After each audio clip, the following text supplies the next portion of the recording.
Hello दोस्तों, कैसे हो। आज मैं आपको एक हॉरर स्टोरी सुनाने जा रही हूँ। एक लड़की समायरा की जुबानी।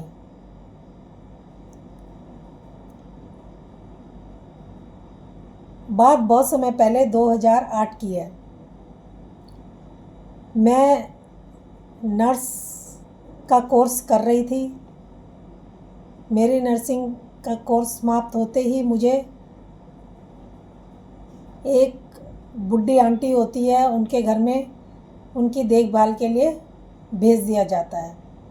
मेरे साथ एक नर्स और भी होती है। मेरी ड्यूटी रात को 8 बजे ख़त्म होती है और दूसरी की रात को उसके बाद स्टार्ट होती है। तो मैं अपनी ड्यूटी पर जाया करती थी। वो जगह ऐसी थी कि शहर से कुछ दूरी पर थी, जिसे मैं अपने पापा की गाड़ी से वहाँ चली जाया करती थी, क्योंकि वहाँ और कोई साधन जाने का नहीं था। तो मैं ऐसे ही जब वहाँ जाती थी तो रात को 8 बजे अपनी ड्यूटी पूरी करके वापस आ जाती थी। लेकिन एक दिन मुझे वापस आते टाइम थोड़ा लेट हो गया। मैं रात को जब आने लगी तो जब हाईवे पर मैं आई गाड़ी लेके, तो देखती हूँ कि मेरी गाड़ी अचानक ही वहाँ पर पंचर हो जाती है और वहाँ पर बंद हो जाती है। अब गाड़ी कैसे चले, गाड़ी बिल्कुल आगे बढ़ ही नहीं रही थी। तो मैं सोचने लगती हूँ कि अब क्या होगा। मैं गाड़ी में ही बैठी रहती हूँ, देखती हूँ मोबाइल को, तो मोबाइल का नेटवर्क भी, वहाँ पर नेटवर्क बिल्कुल भी नहीं आ रहे थे। अब मैं सोच में जैसे बैठी हुई थी, काफ़ी टाइम हो गया था, कोई भी वहाँ से, सड़क सुनसान थी, कोई भी वहाँ से गाड़ी आ जा नहीं रही थी कि जो मैं किसी से मदद ले सकूं। अब काफ़ी टाइम बाद में मुझे सामने से एक दूर एक ट्रक की रोशनी नज़र आई। पीली सी रोशनी थी ट्रक की। जब सामने वो ट्रक आया, देखती हूँ कि ट्रक बहुत पुराना है और खटारा है। तो उसको देखकर मैं फिर गाड़ी में वापस बैठ जाती हूँ और चुपचाप अपने सोच में पड़ जाती हूँ। तब तक वो ट्रक मेरे गाड़ी के बिल्कुल पास आके रुकता है और उसमें से एक लड़का उतरता है, जो करीब 30-35 साल का होगा। दुबला पतला था, उसके सिर पे कैप लगा रखी थी उसने। अब वो वहाँ पर आता है और मेरी गाड़ी में झांकता है और कहता है कि आपकी गाड़ी लगता है कि ख़राब हो गई है और आपको मदद की ज़रूरत है। तो आप ऐसा करिए कि मेरी गाड़ी में बैठ जाइए, मेरे ट्रक में, और मैं आपको जहाँ आप कहेंगी वहाँ पर उतार दूँगा। कहती, उसकी हिम्मत बिल्कुल भी, मेरी हिम्मत बिल्कुल भी नहीं हो रही थी कि मैं वहाँ पर उसके साथ उस गाड़ी में बैठूं, क्योंकि गाड़ी को देख के ही, जो उसका ट्रक था उसको देख के ही बहुत डर लग रहा था। वो डरावना सा ट्रक लग रहा था, बहुत पुराने मॉडल का था और उसका पेंट भी उतर चुका था।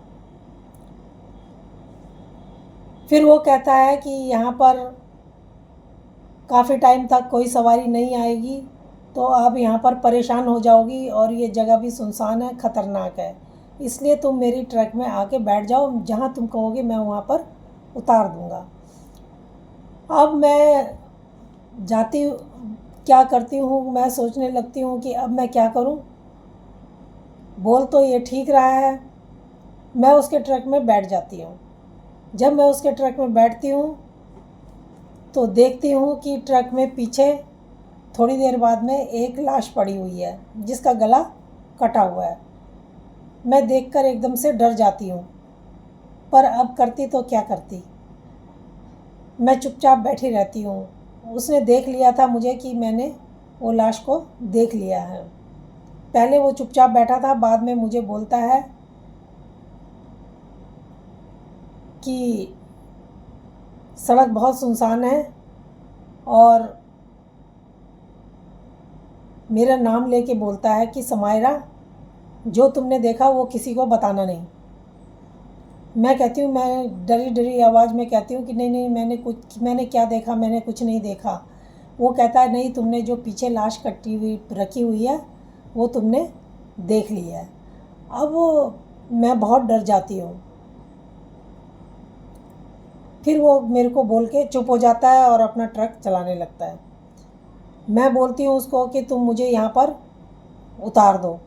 वो कहता है यहाँ पर उतारने से क्या होगा, यहाँ पर कोई सवारी फिर तुम्हें नहीं मिलेगी और ये जगह सुनसान है, तुम मेरे साथ आगे चलो, जहाँ पेट्रोल पंप आएगा मैं तुम्हें वहाँ पर उतार दूँगा समायरा, और वहाँ से तुम्हें कोई ना कोई गाड़ी मिल जाएगी।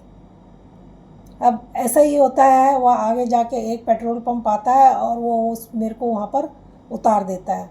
और जब मैं उतरती हूँ तो मुझे फिर बोलता है,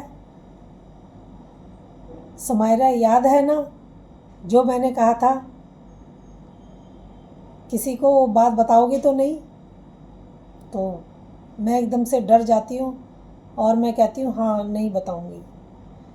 और वो मुझे वहाँ पर उतार के वहाँ से गाड़ी लेके चला जाता है। अब मैं अपने भाई को वहाँ पर से फ़ोन करती हूँ, वहाँ पर नेटवर्क फ़ोन पे पूरे आ गए थे। मैं अपने भाई को वहाँ से फ़ोन करती हूँ और मेरा भाई मुझे लेने के लिए वहाँ पर आ जाता है। मैं बहुत डरी सहमी सी वहाँ पर खड़ी रहती हूँ। तो मेरा भाई पूछता है कि क्या हुआ, तुम इतनी डरी हुई क्यों लग रही हो? तो फिर भी मैं उसको डर के कारण बता नहीं पाती हूँ कि क्या हुआ। तो दोस्तों, ये कहानी कैसी लगी? अगर अच्छी लगी हो तो प्लीज़ लाइक और सब्सक्राइब ज़रूर करना। धन्यवाद।